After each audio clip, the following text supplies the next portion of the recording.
pagka nagtanong po ako at sinabi kong amen, syempre, sagot kayo amen. Kasi ibig sabihin po ng amen is I agree. Tama. Diba? Okay. So, ang layunin po ng Catholic Charismatic Renewal Movement ay mas mapalalim pa ang espiritualidad. Sabi nga po ni Kuya Bong kanina, di ba, meron tayong tinatawag na life testimony na kung saan maaaring makakuha tayo ng inspirasyon. Sharing, di ba? Kanina, akala nyo lang, dikit-hiwalay yun, dikit-hiwalay. Pero actually, yung nakakausap ninyo, nakikitaan nyo na pwede kayong magkakilala, ay parang pareho yata kami ng sagot. Ay parang pareho yata kami ng nararamdaman. No? And then, pangatlo, yung evangelization. Through evangelization, mga kapatid, dito po lumalalim yung ating espiritualidad dahil po tayo ay nakakapag-aral ng salita ng Diyos. Number 2, pasiglahin ang mga kaloob ng Espiritu. Sabi ko last week, naniniwala po ba kayo na ang Espiritu Santo, ang paggalaw ng Espiritu Santo ay pareho din ng pagkilos ngayong panahon ito? Naniniwala po kayo? Yes, naniniwala po tayo. Kaya lang, mayroong pagitan sa atin, no? Mayroong pader, mayroong pumipigil. Ano yun? No? Yung ating buhay. No? Yung ating mga pinagdadaanan. Sabi din ni Kuya Bong kanina, mahirap, di ba? Makapaglingkod. Mahirap, may mga obstacle, may mga hindrance, may mga sumasagabal para tayo ay magpatuloy sa paglilingkod. Amen? Amen. So, pangatlo, pagyamanin ang pananampalataya. Hindi po inaalis, tinatanggal, binabaliwala ng Catholic Charismatic Renewal Movement ang ating paniniwala sa debosyon, yung ating tradisyon, yung ating mga nalalaman tungkol sa sakramento, lalong-lalo na sa doktrina ng ating pananampalataya. Bagkus, ito po ay pagyayamanin pa. Di ba po? Dadagdagan pa po tayo. Dadagdagan sa pamamagitan ng ganitong gawain. At syempre, ang last ay ang pagbabagong loob na kung saan mayroong conversion. Nagkakaroon tayo ng pagbabago ng ating pananaw. Pananaw saan? Pananaw sa buhay. Baka tayo po ngayon, dating buhay natin, palasisi tayo. Kasi si ganito. Kasi si ganyan. Kasi ganitong nangyari sa buhay ko. Kasi hindi ako nag-aral. Kasi ganito ang tatay ko. Kasi ganito. Kaya ganito buhay namin. No? Napapalitan po yung ganoong perception, pananaw natin sa buhay habang tayo po ay dadalo sa ganitong klase ng pag-aaral. At ang lahat po ng yan, yung apat na layunin na yan, ay patuloy po nating mapag-aaralan at ito rin po ay maisa sa buhay natin dahil magkakaroon po tayo ng Catholic life in the Spirit Experience Seminar. Abangan niyo po yan. Dahil yan po ay napakagandang mga topics. Kasama na po dyan yung pagkakaloob. Malalaman natin ano ang gift meron ako. No? Yung Espiritu Santo, kung paano siya kikilos sa atin. And then, ayan, we are all called to serve. Lahat po tayo ay tinawag. Kaya lang, bakit parang hindi yata puno ang simbahan kung lahat tayo ay tinatawag? Di ba po? Sabi nga, marami ang tinawag, pero kakunti ang tumutugon. Bakit kaya? May mga personal na dahilan. Huwag po nating i-judge. No, huwag po natin, baka ganito, ganyan. No, hindi po. Iba-iba kasi ang pagtawag sa atin. No? Maaaring sa gawain ng simbahan, maaaring sa ganitong klase ng gawain, maaaring sa iba ng gawain. Pero, pangako namin sa Panginoon at kay Father JP na itong gawain na ito ay magkakaroon pagpapalalim. No? Pagpapalalim ng ating pananampalataya. Kaya, habang tayo po ay tinatawag, habang tayo po ay tinatawag, tayo po ay makikinig. Okay? Makikinig po tayo. Meron po tayo sa misa, di ba? Sa misa, tayo may sermon si Father, homily. Ito po ay mayroong 10 to 15 minutes. At minsan, yung 10 to 15 minutes, hindi pa po natin na-absorb. Bakit? Dahil minsan, iba po ang ating pinagtutuunan ng pansin. Unlike sa ganitong gawain na habang tayo nakatapos na sa misa, meron pa tayong ganito weekly, ay, magkakaroon ka ngayon ng karagdagang impormasyon. Magkakaroon tayo ngayon ng karagdagan na inspirasyon. Magkakaroon ka ngayon ng panibago at karagdagan na pagpapalalim sa ating buhay bilang isang Katoliko. Na habang tayo naglilingkod, tayo po'y nakikinig, at habang tayo po'y nakikinig, ang mga napapakinggan po natin ay atin pong maisasabuhay. Ayan, dahil yun po yung gusto ng Panginoon. Hindi po bago naman naging righteous, bago naman naging mga disipulo ang mga alagad ng Panginoon, di ba? Nakinig sila. Amen. Tinawag, nakinig, at nagsabuhay. So, yun po yung ating gagawin ngayon. Okay? So, yung ating pong kanina na ginawa, ito po ay pagnilayan natin. Tinawag ba talaga ako ng Panginoon? No? May sumagot po bang ng hindi? Sino bang sumagot ng hindi? Ay, lahat. So, lahat tinawag, aminado. Pero minsan, di ba, sabi nga, may hadlang. Eh, bakit ngayon lang? Minsan, di ba, sabi nga, bakit ngayon ka lang? Di ba? Bakit ngayon ka lang tumugon sa tawag ng Panginoon? Dapat ng bata pa. Dapat may lakas pa, di ba? Kasi nga, ngayon lang. Kasi ngayon, minsan merong nag-CLSS. Kwento ko sa inyo. Meron nag-CLSES. Catholic Life in the Spirit Seminar. Ano pa siya? Youth, kabataan. No? Sabi niya gano'n. Naramdaman daw niya yung Espiritu Santo at gusto niyang maglingkod sa Panginoon. Yes, maglilingkod ako sa Panginoon. Kaya lang, Lord, sabi niya gano'n. Ano na ang edad ko? Wala pa akong trabaho. Pal pa rin ako ng mga magulang ko. Pwede bang bigyan mo ako ng trabaho? Eh, siyempre si Lord. Diba? Magbibigay ng trabaho. O, sige, ito trabaho. Binigyan ng trabaho. Yes, may trabaho na. Sige, Lord, magsiserve na ako. Simpa na siya. Okay. And then, sabi niya, Lord, may trabaho ako. Malapit na ang Pasko. Wala pa akong jowa. Pasko na, sinta ko. Lord, baka naman. Hindi binigyan. O, sige, ito na. Binigyan siya, pinagbigyan siya ni Lord. And then, humiling ulit siya, Lord, hindi pa ba kami magpapamilya? Binigyan siya ng pamilya. No? Hindi pa rin siya nakapag-serve. Kaya Lord na, kasi focus niya, trabaho, pamilya.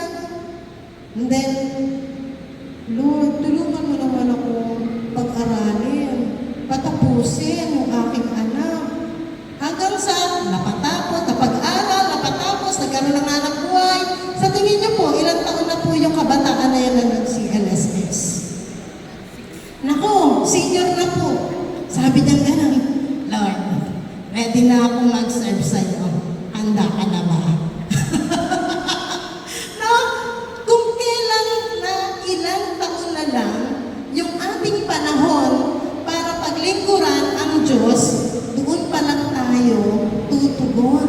Kung kailan tayo ay may nararamdaman na, doon pa lang tayo tutugon. Pero actually, si Lord ang nagbigay ng buhay, si Lord ang nagbigay ng kalakasan, si Lord ang nagbigay ng hanap buhay, si Lord ang nagbigay ng pamilya, si Lord ang nagbigay ng lahat ng blessing, pero si Lord na isasantabi. Amen? Buti na lang si Lord, hindi tayo iniisip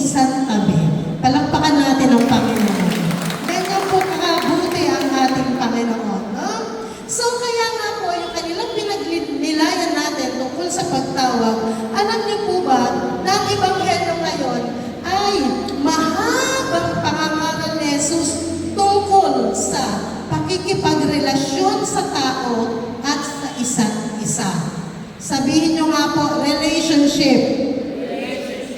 Ayan. So, basa tayo. Relationship is any connection or bond between people which can be either positive or negative. Ayan. Diba? Lahat po tayo nagkaroon ng karelasyon. Amen?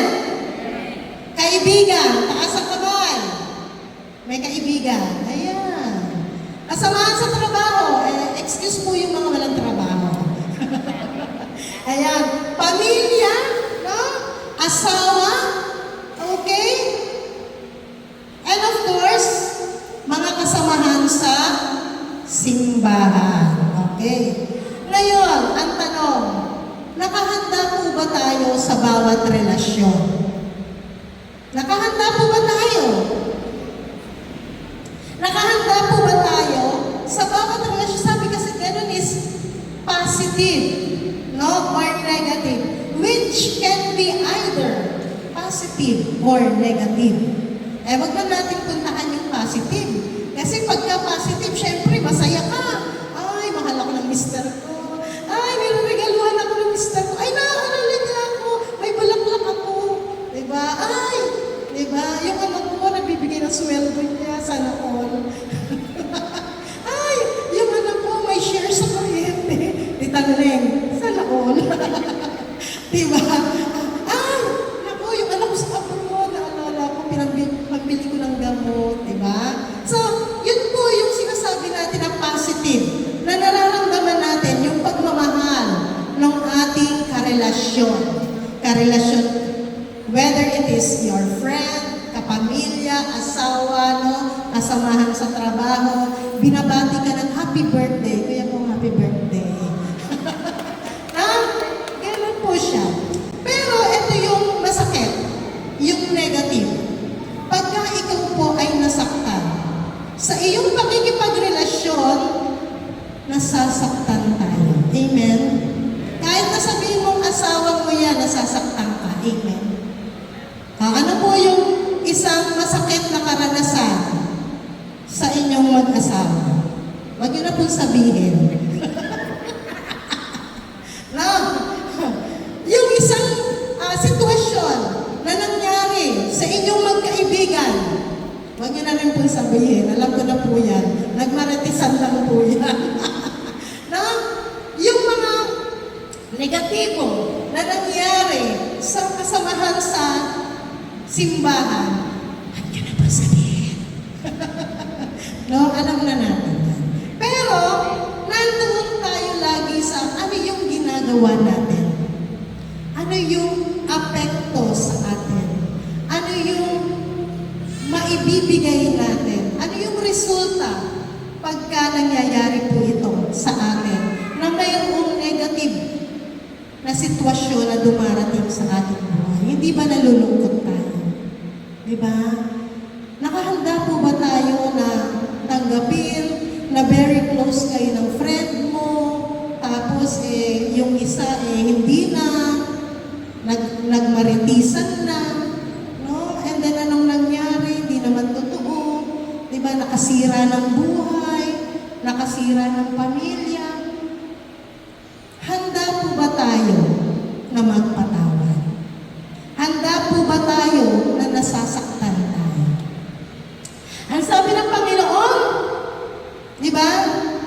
Love your enemies.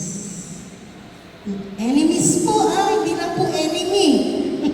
Marami. Okay? Love your enemies. Ang pagmamahal po sa isang, ano ba yung enemy? Kaaway? Hindi po ito ibig sabihin na parang nagpe-pretend ka lang na hindi ka galit. Babatiin mo. Pero pagtalikod, ay, kumusta ka na? Parang walang nangyari. Tapos pagtalikod, di ba nagpapayad ang utang sa akin yan? No? Meron kang sinasabi. No? It's about, pagka binating siya, it's about choosing higher na yung bitterness mawawala. Yung pagiging ampalaya. No? Yung pagngingit-ngit, yung galit, yun po yung nais ituro sa atin ng Panginoon. Sabi niya, do good to those who hate us. Paano nga ba? Paano mo mapapakitaan, no, ng kabutihan yung galit sa'yo? Number 1, respect. Kahit na po na ichinismis ka, kahit na itinakwil ka, respect pa rin. Kasi tao din po yan. Amen? No, tao din yan.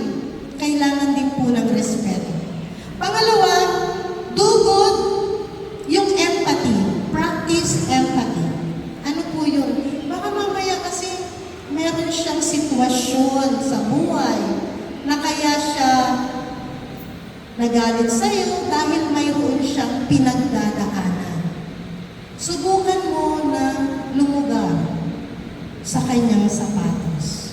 Baka sakaling maintindihan mo at para magawan mo siya ng mabuti. Ay, kaya pala itong taong ito hindi makabayad ng pagkakautang dahil walang hanap buhay ang pamilya at siya rin ang inaasahan. So, practice empathy. Next, bless those who curse you. Kahit na sinumpa ka, kahit na binaliktad ang sitwasyon, no? Ikaw siya yung gumawa ng mabuti, ikaw yung napasama. Natural na po yun at nangyayari po talaga sa buhay natin din. No? Anong gagawin natin? Tayo pa rin po yung magsusorry. No, hihingi pa rin tayo ng apology kahit na hindi niya hinihingi. No, siya na yung nagkasala para magkaayos, para walang bitterness, para hindi tayo pareho na nagkakasala sa Diyos is apology. Magpakumbaba pa rin po tayo. No? Para po yung forgiveness is nagre-release din po yan ng sama ng loob. Amen? Parang seryoso kayo. Maraming sitwasyon ba? Of course, pray for those who mistreat you. Kahit na minaltrato ka, kahit na hindi tama, kahit na binabalewala ka, kahit na hindi ka pinakikinggan, kahit na, ipagdasal mo po siya, or send positive thoughts, no? Pakitaan mo pa rin siya ng kabutihan. Okay? So, kahit na ito po ay spiritual, yung pag-good morning mo sa kanya, pag-hello mo sa kanya, diba? Is pagdasal mo pa rin siya. Isama mo yun na pinagdadasal kita, or di kaya kahit na hindi mo nasabihin sa kanya na pinagdadasal kita, kahit na hindi na ganun, kundi sa yung sarili na lang, Lord, pinagdadasal ko po si, sana po, matapos na po yung hidwaan namin. Sana po, maghilom na yung galit. No, ayoko pong magkasala. Kasi nagsaserve ka kay Lord, tapos meron kang kagalit, meron kang kaaway, di ba? Even though time heals, no? Yung panahon, nakakapagpahilom po ito. Pero habang iniintay mo yung panahon na yun, para hilumin ka, is ipagdasal mo po yung iyong nakahidwaan at ipagdasal mo rin po yung iyong sarili na nawa ikaw din ay mapatawad niya at ikaw din po ay makapagpatawad na. Ayan. Dahil, alam niyo po, maganda po yung pagpapatawad.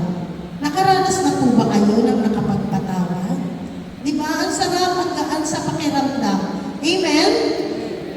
Huwag niyo lang po piliin kung sino yung patatawarin niyo, ha? Hindi porkit anak niyo, patatawarin niyo. Kahit na po hindi niyo anak, patawarin niyo. Kahit po yung ibang tao, patawarin niyo. Okay? So, why it matters? Bakit nga ba kailangan natin na magpatawad? 3 lang po yung ibibigay ko sa inyo. Kasi kukulangin na yung oras pagka binigay ko yung 10. Kaya 3 lang na importante. Una, emotional freedom. Kanina nagtanong ako, ano ang pakiramdam pagka nagpapatawad? Masarap. Nakakabawas ng tinik sa dibdib. Diba? Magaan. At saka alam niyo po, base sa study, base sa science, na less yung emotional stress, di ba? Less din yun na ikaw ay magkakasakit. Kaya alisin po natin yung galit. Alisin po natin yung kimkim, yung sama ng loob. No? So, napaka-benefit sa atin na magkaroon tayo ng emotional freedom. Of course, personal growth. Ano po ito? Meron isang monk na Buddhist monk. Sabi niya, I should be happy to have an enemy for he assists me in my conduct of awakening. So, ibig sabihin, mas masaya siya pagka meron siyang kaaway o may kagalit o meron nagagalit sa kanya. Kasi, yung personal niya is nag-i-improve siya parang nagigising siya, may nagalit sa akin.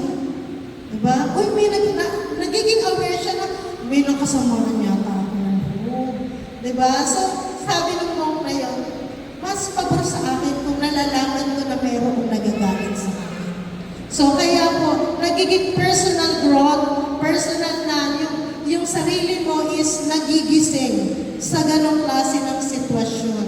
Baka po merong may galit sa inyo. No, kailangan alamin din po natin yun.